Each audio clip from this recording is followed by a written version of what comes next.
Welcome back, everyone. Great to have you here today on our Total Wellness Tuesday, episode 1978 of the Cabral Concept. All links today will be at stephencabral.com/1978. That's where the show notes will be, the links, any research, and of course, the top 3 takeaways that we put every single day on the podcast show notes pages. So today's show is going to all be about the 5 physical major and minor signs of nutrient deficiencies. So one of the great things about our body, our physical body, is that whatever's going on in the inside will begin to manifest on the outside. Now you might say, well, that doesn't sound so great. And I agree with you. I agree with you from a symptom standpoint. However, the symptoms allow you to understand, allow you to actually see that something is going on inside of this body. They're considered early warning signs. So when you start to see the early warning signs, you can say, okay, I need to do something, and we'll give you everything that you need to do here today. We'll talk about those things. You need to do something in order to make sure that you do not completely fill up that rain barrel. The rain barrel then begins to overflow and you get diagnosed with some type of clinical-based disease, then put on some type of medication to mask those specific symptoms that you then take for the rest of your life as those deficiencies continue to fester, build up along with the toxicities. I mean, that is the sick care system that we're currently using right now, which is why I also want to make sure that if you're dealing with any of these physical signs that we talk about today, don't just use a pharmaceutical to mask them, all right? If you're on a pharmaceutical drug, of course, I'm not telling you to come off of it. What I'm telling you to do is always find the underlying root cause. There's always an underlying root cause. Today, we're talking about deficiencies. The other half of the equation is toxicities. And of course, you can find out more about those at stephencabral.com/podcast for all of our previous shows.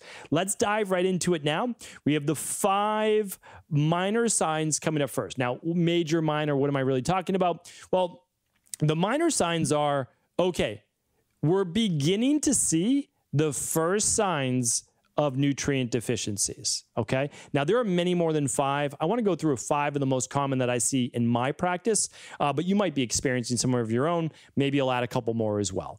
Okay, the 5 minor ones before we get to the major, where it's like about to cause serious issues, we'll get to those in just a couple minutes. So the first sign is this: it's graying hair. Now, you might say to yourself, graying hair, well, that's natural. That's part of the aging process. And I would say to you, I agree with that. Every human that I know of, at least, their hair eventually turns gray as they begin to age. What I'm talking about is premature graying of your hair, okay? So premature graying of your hair would really be considered in your teenage years. Believe it or not, people in their teenage years, their later teenage years, can begin to start to get some grays. Definitely your 20s along with that as well. And I would say no earlier than early to mid 30s, meaning that your hair should not have a significant amount of grays until your later 30s. And at that point, you might see a gradual graying of the hair. If all of a sudden your hair really starts to gray very, very quickly, like over weeks and months, there's a sign of a larger nutrient deficiency. So what are these nutrient deficiencies that I'm talking about? I'm talking about either vitamins or minerals or electrolytes, specifically with certain minerals. I'm talking about omega-3s, omega-6s, omega-9s.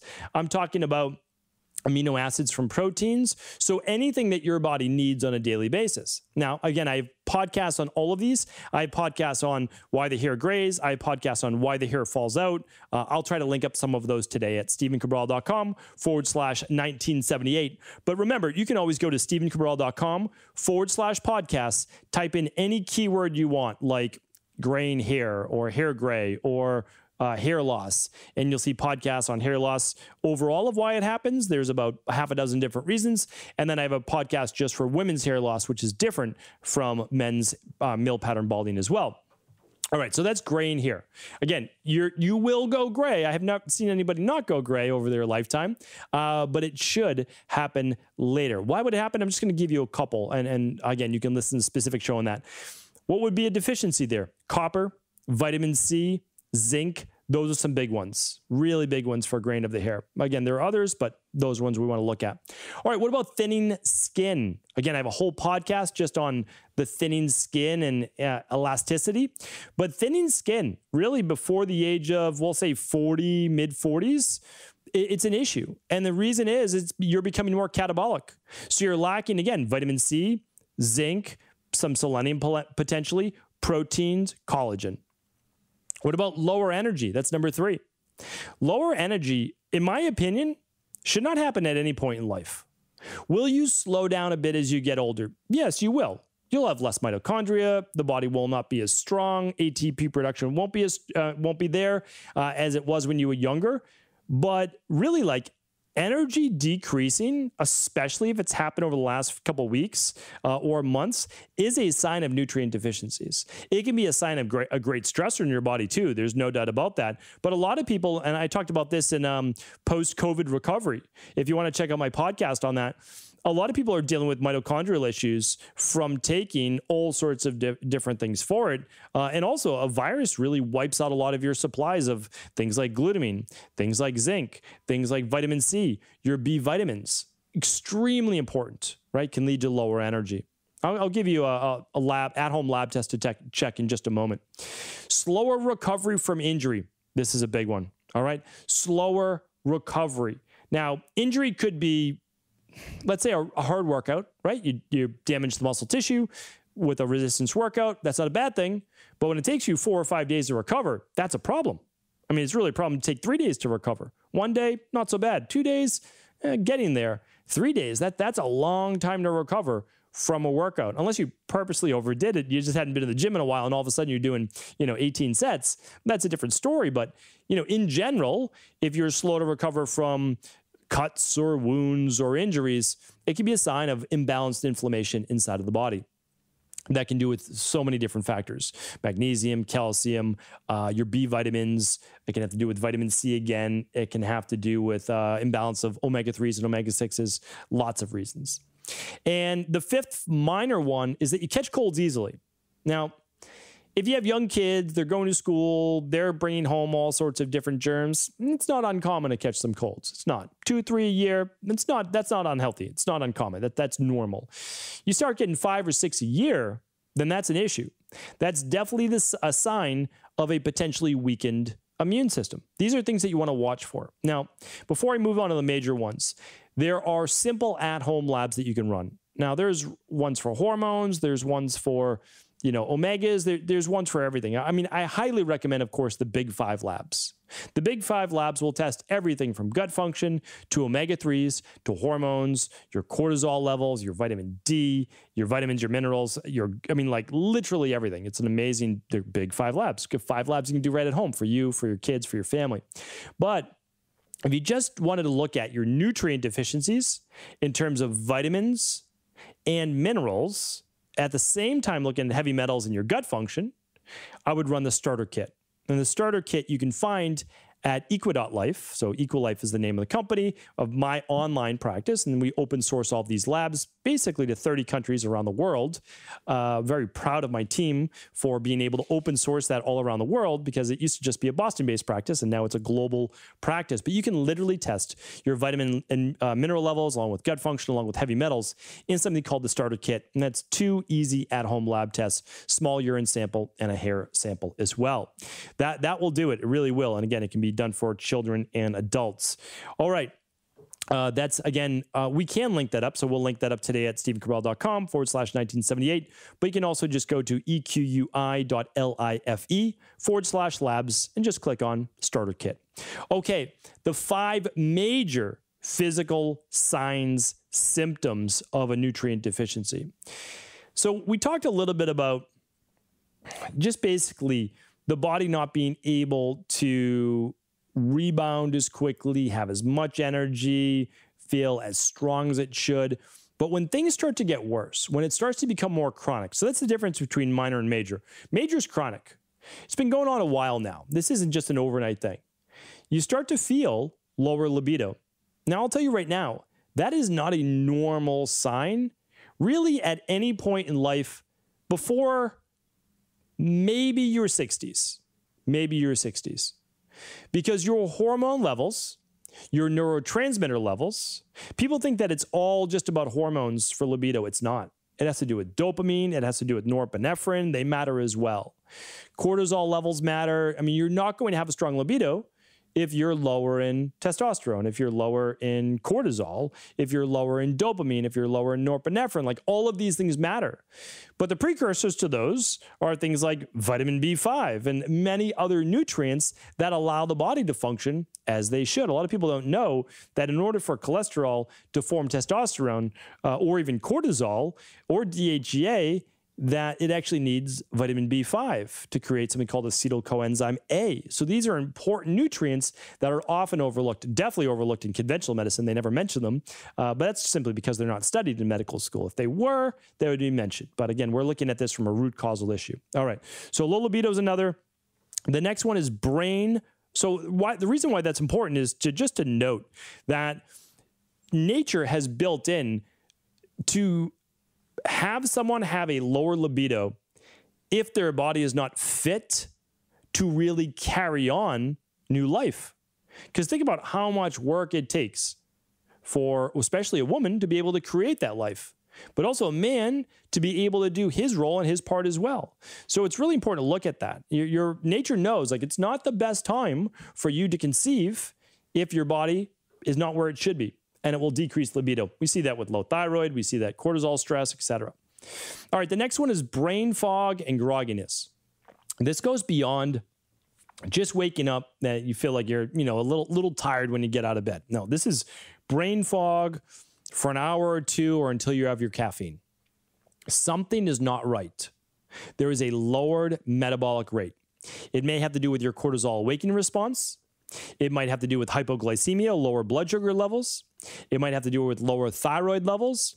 It might have to do with inflammation.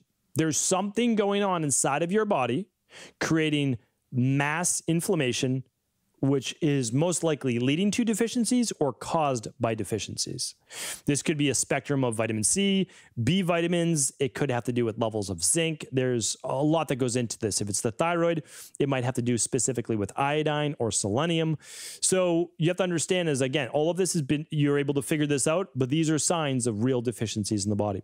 The next one is this: cracks around the corners of the mouth, or I would even say adult acne. You could look at it this way. Now, adult acne, I don't want to put in as much. That can be bacterial-based. You might have intestinal permeability, digestive issues, food sensitivities. So that can be different. So let's focus on more. You start to see the little wrinkles around your lips, right? The little lines above the top lip, or you start to see cracks right around the sides of your lips. I have a whole podcast on what your lips, say about your health. So you can definitely tune into that one. I'll try to link that up today as well. But serious, and it's typical, B vitamin deficiencies and or candida overgrowth when you start to get the redness and the cracks around the side of those lips. So something to look into. Really, really important. I put in this as just kind of a bonus one, which I'm gonna get to in just one moment. But sudden hair falling out. If your hair is falling out, and we're not talking about male pattern balding, right? We're not talking about a thinning of the hair on the top of the head. If you see your hair falling out more like clumps or at a larger amount, that very well may be from usually mass chronic stress. It could happen all at once. Catabolism, so typically higher levels of cortisol, sometimes seen in Cushing's disease, but also, again, looking at B vitamins and a lot of your trace minerals as well. Really important. So I just wanted to add that one in there. And then the last one is this. Difficulty recovering from colds. So we talked about getting frequent colds. Now, frequent colds, again, it just means that you might be exposed to a new virus that your body hadn't seen before. And so what happens is your body, you look at it as a cold, right? But it's actually your body's response to a cold, right? That's not the cold itself. We always kind of think that the sneezing, the sniffling, the coughing is the cold. It's not. That's our body's attempt to rid it from the body. And again, I'm not going to go too deep on that here today, but a fever is not from the cold. A fever is your body spiking temperature in order to destroy viruses, in order to move those white blood cells around the body a whole lot faster. So it's interesting when we look at it that way. Our body's actually part of the healing process. So do we want to squelch all of the coughing and sneezing and fever? No, we don't, unless it starts to get life-threatening, and then of course we do. So, but think about it this way. The colds, I'm not as concerned about. If you recover within 3 to 5 days, honestly, no big deal. Really no big deal, because your body's gonna be stronger for it, right? Okay, it saw that virus, saw that bacteria, it's good, right? It's now built up antibodies to that. However, if it takes you 7 days, 10 days, 2 weeks to recover from these colds, it's an issue. And it absolutely means there's a sign of an imbalanced immune system. And when we look at a balanced immune system, we're definitely looking at inflammatory causes from the gut or from heavy metals or from imbalanced hormonal levels. No doubt about that. I agree with it.